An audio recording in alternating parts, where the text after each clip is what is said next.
Hello 10th student. இந்த video நம்ம எதை பத்தி பார்க்க போறோம்னா 10th மேக்ஸ்ல எப்படி 100 மதிப்பெண் எடுக்கிறன்ற ஒரு வீடியோ தான் இது. கண்டிப்பா இந்த வீடியோ ஃபுல்லா பாத்தீங்கன்னா உங்களுக்கு மேக்ஸ்ல பாஸ் ஆகிறதுக்கும் சரி 100 மார்க் எப்படி எடுக்கணும்ன்ற ஒரு பிளான் கண்டிப்பா கிடைச்சிடும். இது வரைக்கும் பப்ளிக் எக்ஸாம்ல கேட்கப்பட்ட क्वेश्चनல இருந்து அனலைஸ் பண்ணி ஒரு ப்ளூ பிரிண்டா கொடுத்திருக்கோம். சோ இந்த வீடியோ ரொம்ப யூஸ்ஃபுல்லா இருக்கும். வாங்க பார்க்கலாம். ஃபர்ஸ்ட் வந்து பாத்தீங்கன்னா உங்களுக்கு 1 மார்க் ஃபர்ஸ்ட் கேட்பாங்க. क्वेश्चनல 14 1 மார்க் கேட்பாங்க. ரெண்டு கிரியேட்டிவ் क्वेश्चन கேட்க வாய்ப்பு இருக்கு. 1 மார்க்ல புக் பேக்ல இருக்கிற எல்லா 1 மார்க் நல்லா தரவு படிச்சு. ரெண்டாவது 2 மார்க் क्वेश्चन 10 क्वेश्चन நம்மள எது சொல்லுவாங்க 14 क्वेश्चन கேட்டுட்டு ஆனா ரெண்டு கிரியேட்டிவ் क्वेश्चन கேட்பாங்க. ஓகேங்களா? அது என்ன லெசன்ன்றதை நான் தெளிவா சொல்றேன். 5 மார்க்ல 14 क्वेश्चन கொடுத்துட்டு நம்மள 10 क्वेश्चन ஏத்துறாங்க. அது ஒரு 50 மதிப்பெண் வரும். அப்புறம் வந்து பாத்தீங்கன்னா ஜியோமெட்ரி கிராஃப் ரெண்டு क्वेश्चन கேட்டு 16 மார்க். மொத்தம் இதான் 100 மார்க் क्वेश्चन பேப்பர்ல வரும். சரி, இதுக்கு வந்து பாத்தீங்கன்னா நம்ம வந்து என்னென்ன யூனிட்ல இருந்து எத்தனை 2 மார்க் கேட்பாங்க, எத்தனை 5 மார்க் கேட்பாங்கன்றத டீடைலா பாத்துக்குவோம். ஃபர்ஸ்ட் வந்து பாத்தீங்கன்னா யூனிட் மொத்தம் உங்களுக்கு வந்து பாத்தீங்கன்னா 8 யூனிட். இந்த 8 யூனிட்ல ஃபர்ஸ்ட் யூனிட்ல இருந்து கம்பல்சரி 2 மார்க்கும் 2 5 மார்க்கும் ரிப்பீட்டடா பப்ளிக் எக்ஸாம்ல வந்துட்டு இருக்கு. சோ ஃபர்ஸ்ட் யூனிட் நமக்கு ரொம்ப ஒரு இம்பார்ட்டன்டான யூனிட், வெயிட்டேஜான யூனிட். ஓகேங்களா? அப்படின்னு பார்த்தாலே நமக்கு 14 மதிப்பெண் கிடைக்க வாய்ப்பு இருக்கு. சோ இந்த யூனிட் நல்லா தரவு படிச்சுங்க. ஸ்லோலானஸ் தான் கண்டிப்பா ஃபர்ஸ்ட் யூனிட் விட்டுறாதீங்க, ரொம்ப இம்பார்ட்டன்ட். செகண்ட் யூனிட் அதுல வந்து பாத்தீங்கன்னா 2 மார்க் கேட்கும், 2 5 மார்க் கேட்கும். அதே வாய்ப்பு ரொம்ப இம்பார்ட்டன்ட். இது வரைக்கும் கேட்டிருக்காங்க. இதுலயும் ஒரு 14 மதிப்பெண் நமக்கு கிடைக்க வாய்ப்பு இருக்கு. சோ இது நல்லா தரவு படிச்சுங்க. மூணாவது யூனிட் ரொம்ப பெருசு. சோ அதனால இந்த யூனிட்ல 3 2 மார்க்கும் 3 5 மார்க்கும் கேட்க அதிக வாய்ப்பு இருக்கு. சோ அப்படி நம்ம போட்டா கூட இதுல ஒரு 6 மதிப்பெண், இதுல ஒரு 15 மதிப்பெண் பிளஸ் 21 மதிப்பெண். தேர்ட் யூனிட் ரொம்ப இம்பார்ட்டன்டான ஒரு வெயிட்டேஜ் 21 மார்க்.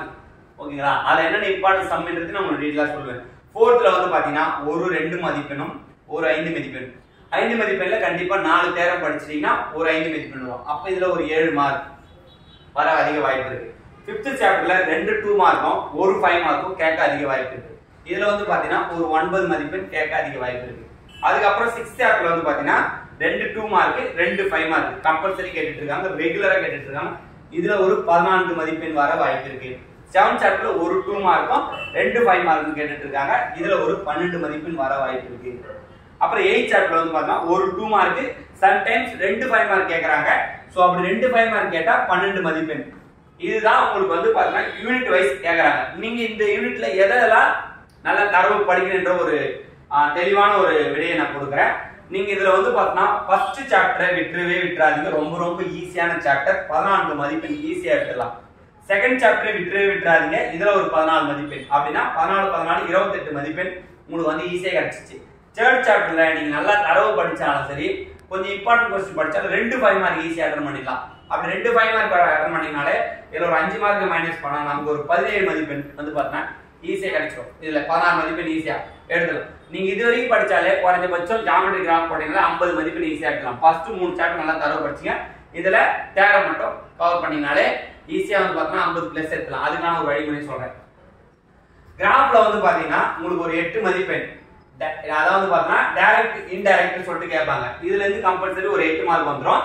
ஜியோமெட்ரில வந்து பாத்தீங்கன்னா 2 டேஞ்சன்ட்டும் சிமிலரி ட்ரையாங்கிள். சோ இது வரைக்கும் படிச்சனால 8 இதுல ஒரு 16. ஓகேங்களா? இதுல நான் சொன்ன ஒரு 40 மார்க் வச்சுங்க.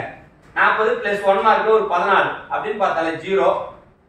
இதுல 1 இது வரைக்கும் படிச்சாலே நீங்க வந்து பாத்தீங்கன்னா ஈஸியா 70 மதிப்பெண் ஈஸியா கவர் பண்ணிடலாம். 70 மார்க்கு நான் சொல்றது ஸ்லோலானஸ் இருந்தா நான் சொல்ற ஃபர்ஸ்ட் 4 சாப்டர் நல்லா தரவு படிச்சிட்டீங்கனாலே, ஜியோமெட்ரி கிராஃப் நல்லா தரவு போட்டுட்டீங்கன்னா 1 மார்க் நல்லா தரவு படிச்சிட்டா 70 மார்க் ஈஸியா எடுத்துடலாம். சோ வந்து பாத்தீங்கன்னா பயப்பட வேண்டிய அவசியம் இல்லை. டாப்பர்ஸ் வந்து பாத்தீங்கன்னா நீங்க பிளான் பண்ணி படிச்சீங்க. ஓகேங்களா? பிளான் பண்ணி படிச்சீங்கன்னா கண்டிப்பா நீங்க 100 மார்க் எடுக்கிறது உறுதி. அப்படி 100 மதிப்பெண் வரலனாலும் குறைஞ்சபட்சம் 95ல இருந்து உங்களுக்கு 98 வரைக்கும் ஈஸியா நீங்க ஸ்கோர் பண்ணிடலாம் மேக்ஸ்ல. இதே போல 11th வேணுமா 12th வேணுமா நம்ம சேனலை ஃபாலோ பண்ணி வச்சுங்க. யூடியூப்ல சப்ஸ்கிரைப் பண்ணி வச்சுங்க. இந்த வீடியோ எவ்வளவு யூஸ்ஃபுல்லா இருந்துச்சுதை கீழே ஒரு கமெண்ட்ல ஒரு வரியில தெரியுங்க. தேங்க்யூ.